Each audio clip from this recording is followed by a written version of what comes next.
بسم الله الرحمن الرحيم.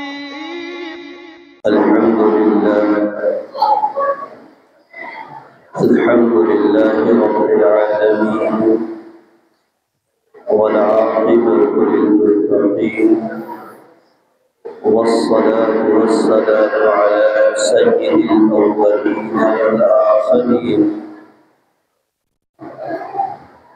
وصلى الله تعالى على خير خلقه محمد وآله وصحبه وأزواجه وذرياته وأهل بيته وبارك وسلم تسليما كثيرا كثيرا. أما بعد، فأعوذ بالله من الشيطان الرجيم. بسم الله الرحمن الرحيم. يا أيها الذين آمنوا اتقوا الله ولتنظر نفس ما قدمت لغد واتقوا الله إن الله خبير بما تعملون. صدق الله العظيم. وقال النبي صلى الله عليه وسلم: إذا مات الإنسان انقطع عنه عمل إلا من ثلاث: إلا من صدقة جارية أو علم ينتفع أو ولد صالح يدعو له، أو كما قال عليه الصلاة والتسليم. وصلى الله على النبي الكريم. اللہ عز و جل نے انسان کی تخلیق کے تعلق سے قرآن مقدس میں ارشاد فرمایا ہے کہ وَمَا خَلَقْتُ الْجِنَّ وَالْإِنسَ إِلَّا لِيَعْبُدُونِ، میں نے انسان اور جنات کی تخلیق ایک مقصد کے تحت کی ہے، اور وہ مقصد عبادت، عبدیت، بندگی ہے۔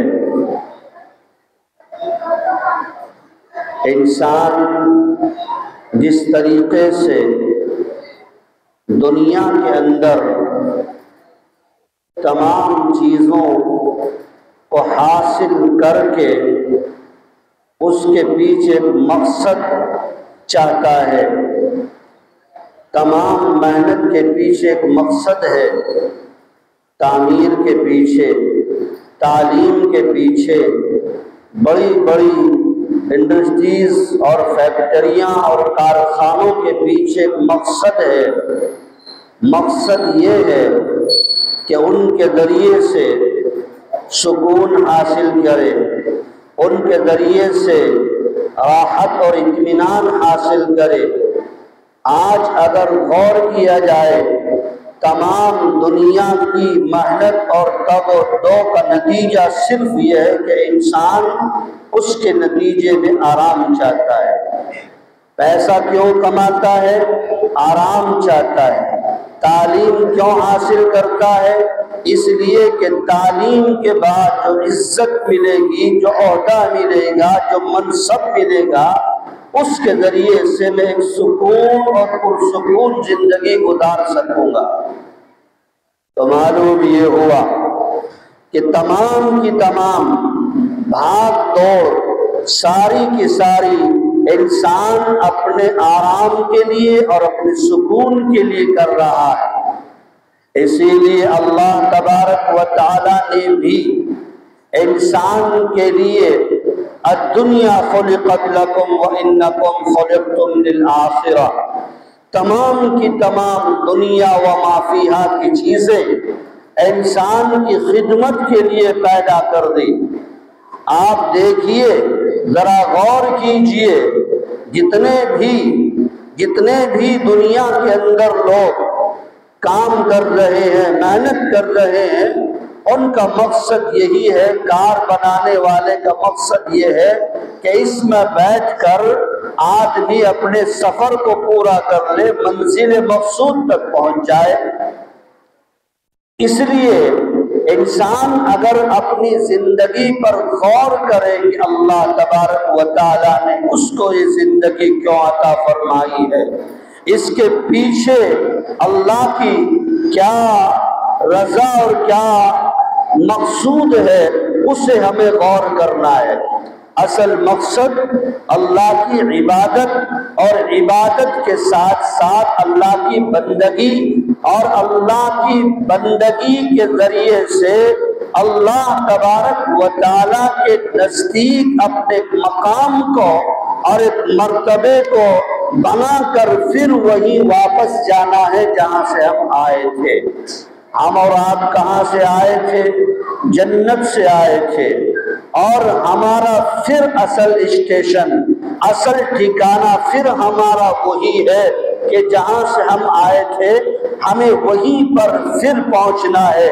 یہ زندگی، یہ دنیا، یہ چند روزہ ایک عارضی الدنیا کأنک غریب او عابر سبیل، ایک ایسا ہے جیسا راستے میں چلتے مسافر ٹھہر گیا، وہ ہمیشہ وہاں پڑاؤ نہیں ڈالے گا بلکہ آگے چلا جائے گا۔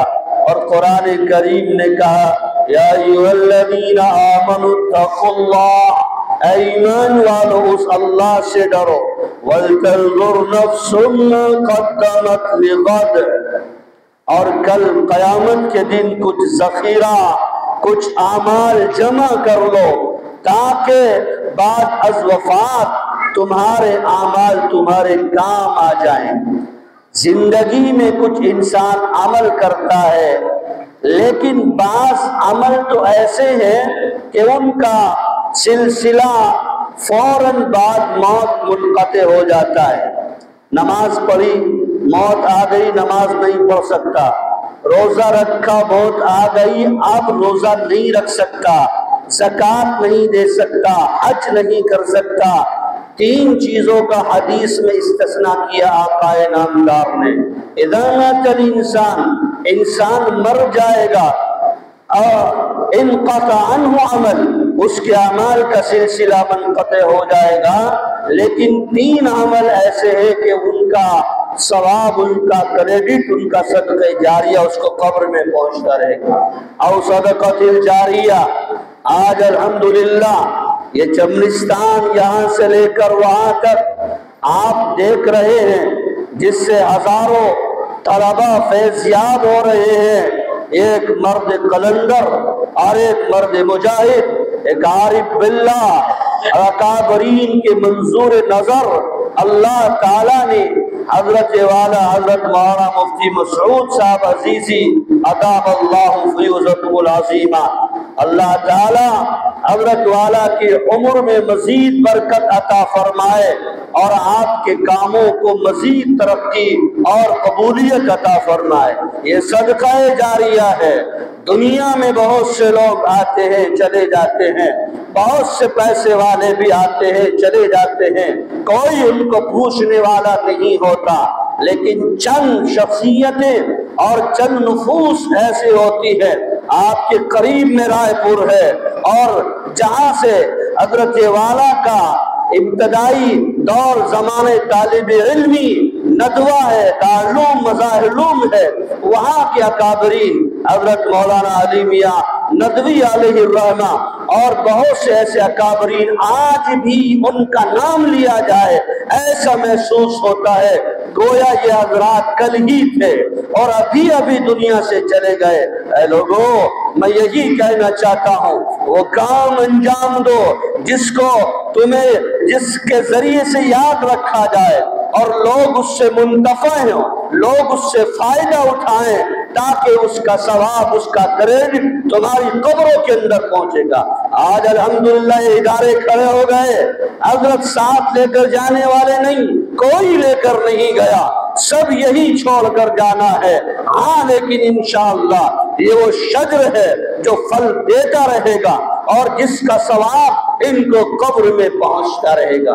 اولد صالح یدعو لہ، اور وہ نیک صالح اولاد جو آپ کے لیے دعا کرے، ہاتھ اٹھائے۔ اے میرے بھائیو، اے لوگو، ان اداروں سے فائدہ اٹھاؤ اور اپنے بچوں کو اور بچیوں کو ان اداروں میں پڑھاؤ، ان کو قرآن کریم کی تعلیم دلاؤ، ان کو انسان بناؤ۔ کل آپ کی وفات کے بعد اگر وہ پڑھے ہوئے ہوں گے تو سورہ فاتحہ پڑھ کے ایصال ثواب کر دیں گے۔ نہیں تو ہم نے دیکھا کہ باپ کا جنازہ پڑا رہتا ہے، اولاد کہتی ہے مولوی صاحب پڑھ لو، ہماری وضو نہیں، ہمارے کپڑے پاک نہیں۔ اگر چاہتے ہو کہ آپ کو قبر میں فائدہ پہنچے، اپنی اولادوں کو پڑھاؤ، اپنی جنریشنز کو پڑھاؤ، آنے والی نسلوں کی ایمان کی بقا اور اس کی بنا کی حفاظت اور فکر کرو۔ آج کا دور کیا حال ہے اور کتنا ارتداد پھیل رہا ہے، کتنی بچیاں مرتد ہو رہی ہیں اور کتنی بچیوں نے اسلام کے حلقے کو چھوڑ کر کفر کے دامن کو اختیار کر لیا اور وہ پوری ملت کی شرمناکی کا ذریعہ بن رہی ہے۔ اگر الحمدللہ کوئی بچی مدرسے میں پڑھ لے گی، کوئی بچہ مدرسے میں پڑھ لے گا، امید ہی نہیں بلکہ یقین سے کہا جا سکتا ہے کہ وہ مرتد نہیں ہوگا زندگی میں انشاءاللہ۔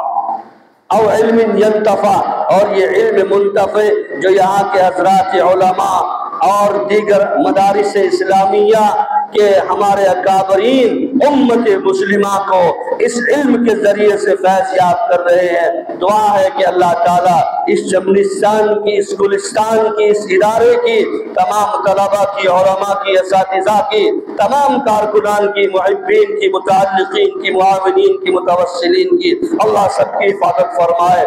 اس ادارے کو دین دونی رات چوگنی ترقی عطا فرمائے اور ہمارے ملک کے تمام چھوٹے بڑے ادارے، دارالعلوم، مظاہر ندوۃ العلماء اور تمام چھوٹے بڑے اداروں کی اللہ سب کی حفاظت فرمائے۔ آمین ثم آمین، وآخر دعوانا الحمدللہ رب العالمین۔